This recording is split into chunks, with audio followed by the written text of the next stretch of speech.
소요가 그침에 바울은 제자들을 불러 권한 후에 작별하고 떠나 마게도냐로 가니라. 그 지방으로 다녀가며 여러 말로 제자들에게 권하고 헬라에 이르러 거기 석 달 동안 있다가 배 타고 수리아로 가고자 할 그때 유대인들이 자기를 해하려고 공모하므로 마게도냐를 거쳐 돌아가기로 작정하니 아시아까지 함께 가는 자는 베레아 사람 브로의 아들 소바도와 데살로니가 사람 아리스다구와 세군도와 더베 사람 가이오와 및 디모데와 아시아 사람 두기구와 드로비모라. 그들은 먼저 가서 드로아에서 우리를 기다리더라. 우리는 무교절 후에 빌립보에서 배로 떠나 닷새 만에 드로아에 있는 그들에게 가서 이레를 머무니라. 그 주간의 첫날에 우리가 떡을 때려 하여 모였더니 바울이 이튿날 떠나고자 하여 그들에게 강론할세 말을 밤중까지 계속하며 우리가 모인 윗다락에 등불을 많이 켰는데 유두구라 하는 청년이 창에 걸터 앉아 있다가 깊이 졸더니 바울이 강론하기를 더 오래 하며 졸음을 이기지 못하여 3층에서 떨어지거늘 일으켜 보니 죽었는지라. 바울이 내려가서 그 위에 엎드려 그 몸을 안고 말하되 떠들지 말라. 생명이 그에게 있다. 하고 올라가 떡을 떼어 먹고 오랫동안 곧 날이 새기까지 이야기하고 떠나니라. 사람들이 살아난 청년을 데리고 가서 적지 않게 위로를 받았더라.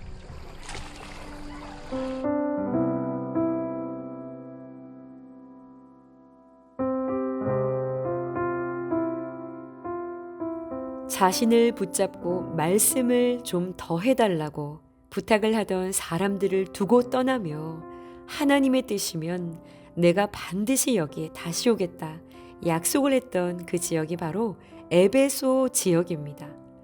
3차 전도 여행을 출발할 때 바울은요, 이 에베소 지역으로 다시 돌아와 적지 않은 시간을 머물며 복음을 전하고 예수님의 제자들을 세워갔어요. 어찌나 말씀 사역에 집중을 했는지 아시아에 사는 자들은 유대인이나 헬라인이나 가릴 것이 없이요, 모두가 다 하나님의 말씀을 들었다라고 기록을 합니다. 말씀이 흥왕하며 강력한 회개의 역사도 나타났고요. 놀라운 부흥의 역사가 일어난 것입니다. 또 한편으로는 큰 소동도 일어났죠. 그 소요들이 그친 뒤에 바울은 1절을 보시면 제자들을 불러 권하고 작별을 합니다. 또다시 위험한 상황에 처할까 서둘러서 이 에베소 지역을 떠나 다시는 오지 않으려고 작별 인사를 한 것일까요? 그런 것이 아닙니다. 성령께서 시작하신 이 전도 여행 속에 끊임없이 바울을 이끌어 가신 분은요, 늘 언제나 성령이셨는데요. 내일 본문인 사도행전 20장 22절을 미리 보시면 바울이 이런 말을 하죠. 나는 성령께 매여 예루살렘으로 가는데 거기서 무슨 일을 당할는진 알지 못하노라. 성령께서 그렇게 하라고 하셨다는 겁니다. 더 있고 싶다고 있는 것이 아니라 위험하니 이제 그만 떠나는 것이 아니라 바울 자신도 잘 모르지만 성령께서 강권적으로 자신을 인도하셔서 예루살렘으로 가야 한다라는 마음을 주셨기 때문에 순종해야만 한다는 것이죠.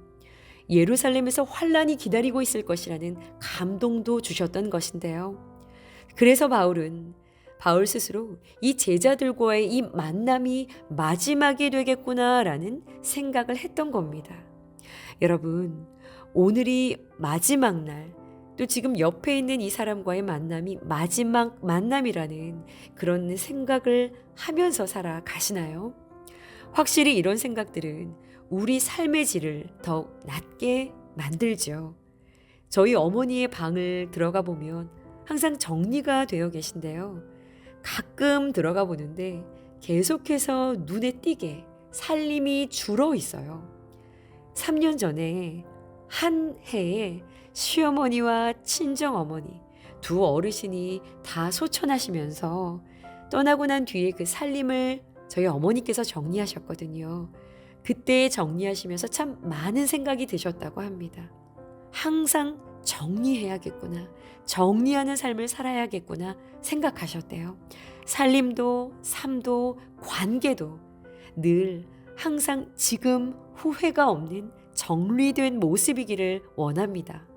그렇다면 바울의 작별하는 모습은 어떠했을까? 바울은 무엇에 집중했을까? 오늘 본문을 보시면 바울은 1절의 하반절에 마게도냐로 이동을 합니다. 여러분이 마게도냐가 어딘가요? 유럽 지역입니다. 빌립보를 기억하시죠?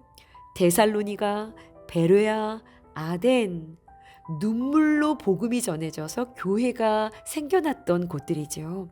복음을 전할 때 계속해서 회방을 받았던 지역들이죠. 여전히 위험이 도사리고 있던 곳이었는데요. 2절을 보시면 그 지방으로 다녀가며 여러 말로 제자들에게 권하고 라고 합니다. 권했다라는 말은요, 파라칼레오라고 해서요, 두 가지의 의미를 동시에 지니고 있는데요. 위로하고 권면했다라는 뜻을 갖습니다. 위로하고 권면했다. 아직 장성한 믿음으로 자라나지 못했을 이 마게도니아 여러 지역의 교회들이 계속되는 폭동과 환란 속에서 그 신앙을 지켜내는 싸움을 싸워낸다라는 것이 만만치가 않았을 것인데요. 바울은 그저 지식만을 전하러 간 것이 아닙니다. 이들의 상한 마음을 세워주고 말씀으로 그 지쳐있는 마음을 위로하고 또 격려하기 위해서 이곳으로 달려갔다라는 것이죠. 이것이 다시는 만날 수 없었던 제자들에게 그토록 해주고 싶었던 마지막 바울의 사역이었던 겁니다. 그리고 곧 이어 헬라에 이르렀다라고 하는데요. 지금 이 거리들이 에베소에서 마게도냐까지는 1000km 정도 떨어져 있고요. 이 마게도냐에서 헬라, 고린도 지역까지도 700km 이상 떨어져 있는 거리입니다. 걸어서 이동하기에 보통 거리가 아니었을 텐데요. 바울이 끝까지 마지막 힘을 다해 목숨을 걸고 집중했던 것이 바로 말씀으로 한 사람을 위로하며 예수의 제자로 세워가는 일이었던 것이죠. 이러한 바울의 모습은요, 마치 예수님께서 당신의 사명을 완수하시기 위해서 예루살렘으로 올라가셨던 모습과 정말 닮아 있다는 것을 이 사도행전은 보여주고 있습니다. 오늘 본문을 보시면 바울은 예루살렘의 환란의 자리를 향해 가는데 그 길엔 7명의 제자가 함께 동행을 하고 있죠. 또 기간은 6월절 기간이고요. 7절을 보시면 그들은 떡을 떼기 위해 모입니다. 그리고 이때 청년 유두고가 말씀을 듣다가 졸아서 창문 바깥으로 떨어져 죽은 뒤에 다시 살아나는 죽음과 부활의 사건과 지금 이 이야기가 연결이 되고 있어요. 이때 바울이 유두고 위에 엎드렸다라고 하는데요. 이때 이 엎드렸다라는 말은 밀어냈다라는 뜻과 동의어입니다. 생명이 사망을 밀어내었다라고 하는 것이죠. 사망이 생명으로 바뀌게 되어지는 역사가 일어나 이 바울의 마지막 여정길에 모두에게 큰 위로를 줄 수 있었던 겁니다. 부활에 대한 소망이요, 위기 앞에 있었던 교회 안에 큰 소망이 되었던 것입니다.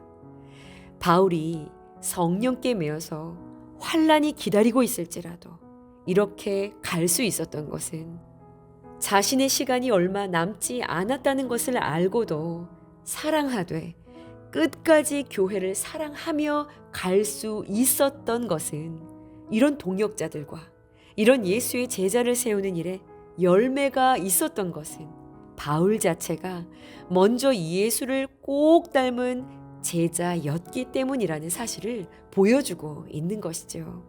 바울이 어떻게 예수를 이렇게 꼭 닮은 제자가 되었습니까? 이 고난과 환란의 여정들을 통해서 바울은 자신을 위해 그 십자가의 길을 가신 예수님의 그 사랑의 깊이와 높이와 너비와 길이를 분명하게 깨달아 알았기 때문인 것입니다. 오늘 묵상 질문입니다. 예수의 제자를 세워가고 계십니까? 여러분, 누군가의 인생 속에 위로와 생명의 흔적을 남길 수 있는 진정한 예수의 제자들이 되시기를 주님의 이름으로 축복합니다. 그것이 예수님을 따라가는 자들의 기쁨이고요. 하나님께서 우리 모두에게 맡겨주신 가장 아름다운 고귀한 사명인 줄 믿습니다. 이 예수를 따르기 위해서 예수보다 더 귀한 것이 없음을 고백하며 나아가는 우리 모두의 하루가 되어지기를 주님의 이름으로 간절히 축원합니다. 함께 기도하시겠습니다. 성령께서 인도하시는 삶에 순종하며 반응하는 삶이기를 소원합니다. 어떠한 고난 가운데에서도 사랑으로 한 영혼을 세우는 일에 순종할 수 있는 믿음을 허락하여 주옵소서.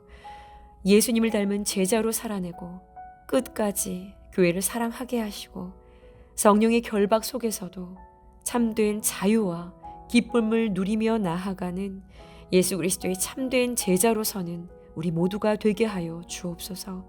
예수님의 이름으로 기도합니다. 아멘.